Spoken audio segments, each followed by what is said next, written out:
Good morning दोस्तों।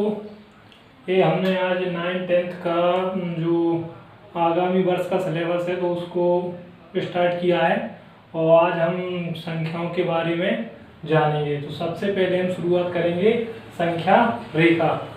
ये संख्या रेखा जो टॉपिक है ये आपका जो मतलब बेसिक है उसको मजबूत बनाएगा। तो संख्या रेखा से हम जानते हैं कि संख्याएं कैसे रेखा पर एग्जिस्ट मतलब स्थित होती हैं और जो संख्याएं बड़ी या छोटी कैसे होती हैं वो हम संख्या रेखा के हिसाब से ही जानते हैं। ठीक है, तो ये है अपना शून्य। संख्या रेखा के बीचों बीच होता है शून्य। शून्य के इस साइड इस साइड हम रहता है अपना एक्स अक्ष और इस साइड रहता है, इसको बोलते हैं हम प्लस एक्स अक्ष और ये रहता है साइड माइनस एक्स अक्ष। तो प्लस एक्स अक्ष के साइड हमारी जितनी भी संख्या होंगी वो सब धनात्मक होंगी और माइनस वाले के उस साइड की पूरी संख्याएं ऋणात्मक होंगी। ठीक है, और ये संख्या अब जो हम पहले ही पढ़ चुके हैं कि संख्याएं प्राकृतिक संख्याएं, पूर्ण संख्याएं और पूर्णांक संख्याएं, तो वो हमारी जितनी भी संख्याएं हैं वो सिर्फ नंबर लाइन के थ्रू ही हमको पता चलती हैं। अगर हम कहें कि प्राकृतिक संख्याएं, तो प्राकृतिक संख्याएं होती हैं अपनी 1 से लेके प्लस एक्स अक्ष पर जितनी संख्या होती हैं अनंत तक, वो सब हमारी कैसी होती हैं? प्राकृतिक संख्याएं।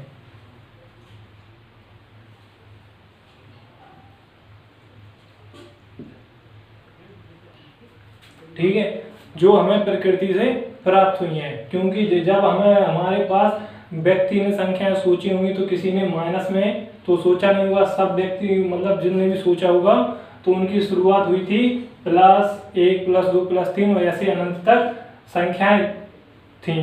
तो सबसे पहले व्यक्ति ने 1 से संख्याओं को सोचना शुरू किया था और वो संख्या 9 तक उन्होंने सोची थी। फिर बाद में 0 की खोज की आर्यभट्ट ने।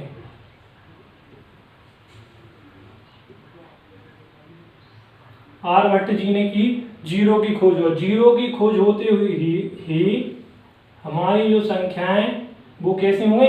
पूर्ण संख्याएं। क्योंकि पहले व्यक्ति केवल 1 2 3 4 5 6 7 और 9, जब तक हमारे पास 0 नहीं था तब तक केवल हमारे पास इतने नंबर थे। अब अगर हमें 10 करना था तो हमारे पास 0 जब हमारे पास नहीं था तो संख्या हमारे पास कैसी थी? अपूर्ण। और जैसे ही 0 की खोज हुई तो संख्या कैसी हो गई? पूर्ण। ठीक है, तो हमारे पास फिर 10 से लेके बड़ी संख्या अनंत तक जितनी भी संख्या हम लिख सकते हैं वो 0 से ही पॉसिबल हुआ है। तो 0 को और मिला के जो संख्या बन जाती हैं वो हो जाती है हमारी पूर्ण संख्याएं।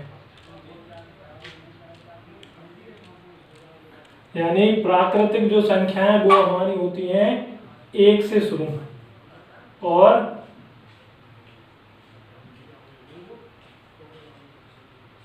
1 से शुरू होके अनंत तक जाती हैं। जो हमारी पूर्ण संख्याएं होती हैं वो होती हैं 0 से शुरू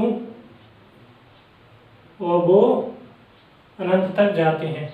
तो हमारी प्राकृतिक संख्याओं और पूर्ण संख्याओं बस इतना सा अंतर होता है कि प्राकृतिक संख्याएं शुरू होती हैं 1 से और पूर्ण संख्या शुरू होती हैं 2 से।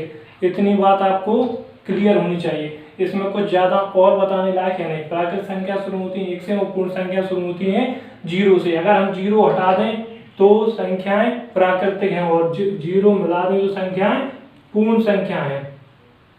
ठीक है, अब इसमें एक एंगल और है सोचने वाला। अगर हम इसको देखें तो हम ये भी कह सकते हैं कि जो पूर्ण संख्याएं होती हैं हमारी वो प्राकृतिक संख्याएं होती हैं।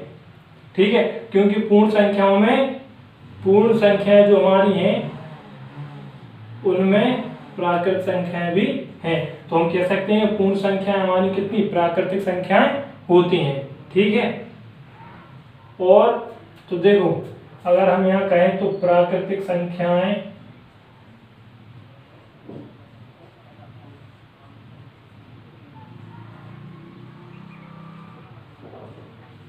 होती है हमारी 1, 2, 3, 4 और अनंत तक। अगर हम कहें हमारी पूर्ण संख्याएं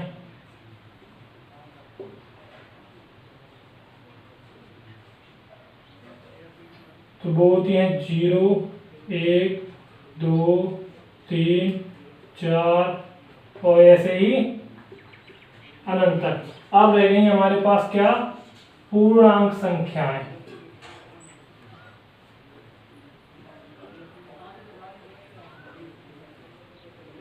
वैसे ये सब संख्याएं आप लोग पढ़ ही चुके होंगे पहले, लेकिन हल्का सा डिस्क्रिप्शन बता दे रहे हैं ताकि आपका हल्का सा रिवीजन हो जाए।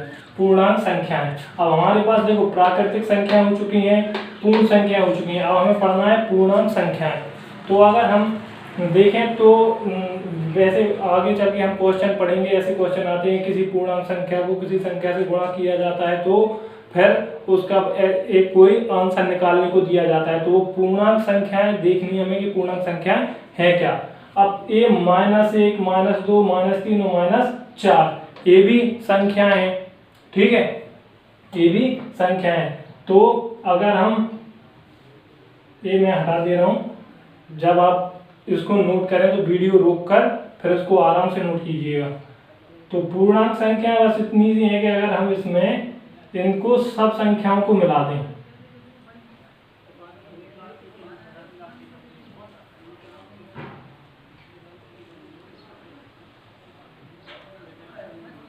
इन पूरी संख्याओं को, मतलब माइनस अनंत से लेके 0 और 0 से लेके यहां तक की जो प्लस अनंत तक की संख्या है वो सब संख्या क्या कहलाती हैं, पूर्णांक संख्याएं, ठीक है। पूर्णांक संख्याएं क्या होती हैं, जो -इन्फिनिटी से लेके 0 और 0 से लेके +इन्फिनिटी या इसको हम अनंत बोलते हैं, इनके बीच की पूरी संख्याएं होती हैं पूर्णांक संख्या। जैसे -अनंत से आ जाओ आप, -4, -3, -2, -1 और 0, +1, +2, +3 डॉट डॉट डॉट जाके हम प्लस अनंत तक। तो ये पूरी सारी संख्याएं पूर्णांक संख्याएं, ठीक है। तो आपको इसमें कुछ रखने वाला ज़्यादा कुछ है नहीं, खाली हम नंबर लाइन पे देख लेते हैं। 0 से इस साइड है जो वो है प्राकृतिक संख्याएं, और 0 को मिला दें तो हो जाती है हमारी पूर्ण संख्याएं, और अगर हम सबको मिला दें तो हो जाती है हमारी पूर्णांक संख्याएं, ठीक है। तो इतना ये आपको क्लियर होगा, ठीक है। अब इसमें हम थोड़ा और देखते हैं। आप जब नोट करें इसको तो वीडियो को पॉज कर लेना और पॉज करके उसको तरीके से नोट कर लेना अपनी कॉपी में।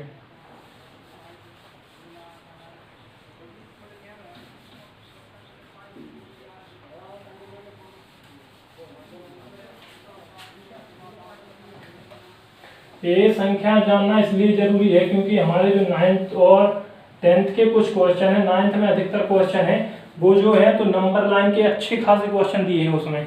पूर्णांक संख्या है, प्राकृतिक संख्या, पूर्ण संख्या, उन पर काफी अच्छे क्वेश्चन दिए हुए हैं, ठीक है। अब देखो इन्हीं संख्याओं को हम एक तरीके से और देख सकते हैं। ये हमारी संख्या पूरी कैसी है, धनात्मक संख्या है, और ये तो हम पढ़ ही चुके हैं कि अगर इन्हें और इन्हें मिला दें तो हम कैसे बन जाती हैं, पूर्णांक संख्या है। तो अगर हम इन्हें कहें तो यहाँ से यहाँ तक की संख्याएं कैसी हैं, ये तो हम पढ़ ही चुके हैं, ये कैसी हैं, प्राकृतिक संख्याएं। लेकिन अगर हमने कहें तो ये इनका एक नाम और रख सकते हैं हम। प्राकृतिक संख्याओं के साथ साथ ये सारी संख्याएं कैसी हैं, धनात्मक संख्याएं। तो हम इनको बोलेंगे क्या, धनात्मक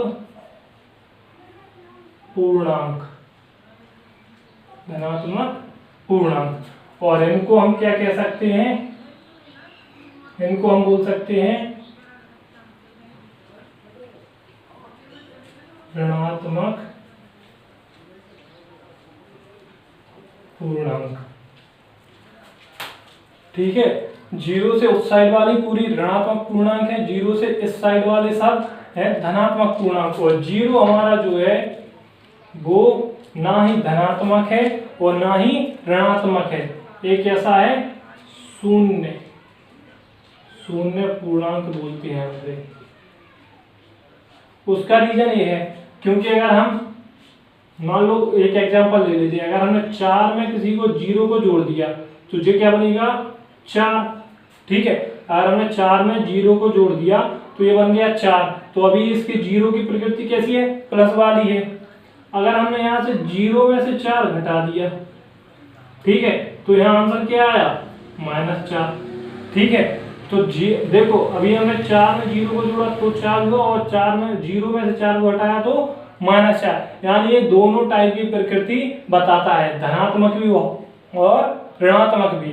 ठीक है, इसलिए हम कहते हैं इसको ना ये धनात्मक है और ना ही ये ऋणात्मक है, ये कैसा है शून्य पूर्णांक। ठीक है, तो जीरो हमारा क्या क्या है शून्य पूर्णांक।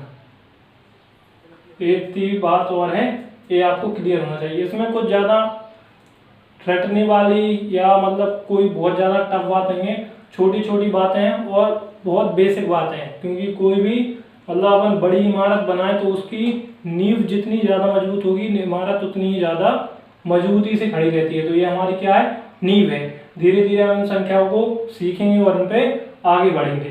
ठीक है।